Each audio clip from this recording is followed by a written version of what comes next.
4.3%, জাতীয় আয়ের 0.22%। একটা বিশাল বোঝা। এবং যেটা আমরা আরেকটি বিষয়ে আক্রমণ করার চেষ্টা করেছি, হিসাব করেছি, সেটা হচ্ছে 1997 থেকে এ পর্যন্ত আমি শুরুতে বলেছিলাম এই পর্যন্ত 10টি জরিপ হয়েছে আমাদের।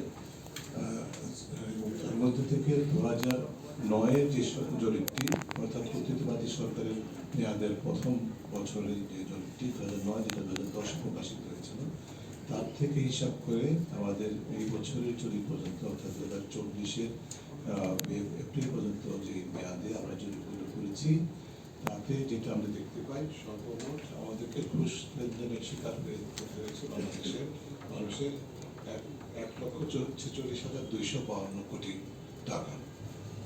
1,46,252 কোটি টাকা ঘুষ লেনদেনের শিকার হতে হয়েছে সেবা খাতের দুর্নীতির কারণে বাংলাদেশের সেবা গ্রহীতাদেরকে। শুধুমাত্র সেবা খাতে ঘুষ লেনদেনের জন্য 1,46,252 কোটি টাকা ঘুষ দিতে হয়েছে বাংলাদেশের সাধারণ মানুষকে।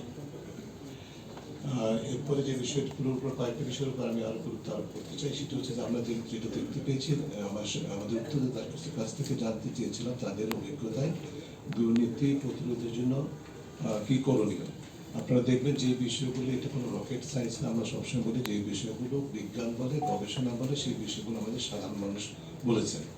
অর্থাৎ মূল কথাটা হচ্ছে যে দুর্নীতির বিরুদ্ধে শাস্তিমূলক ব্যবস্থা গ্রহণ করা হয় না, সেই কারণে দুর্নীতি ব্যাপকতা, গভীরতা সবচেয়ে বেশি। এবং এর সাথে খুবই সম্পৃক্ত আরেকটা বিষয়, মূলত একই বার্তাটা, সেটা হচ্ছে তদারকির ঘাটতি।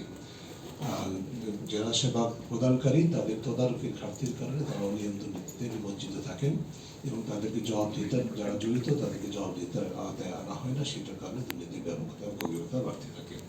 অন্যান্য বিষয়ের মধ্যে তারা সামাজিক আন্দোলন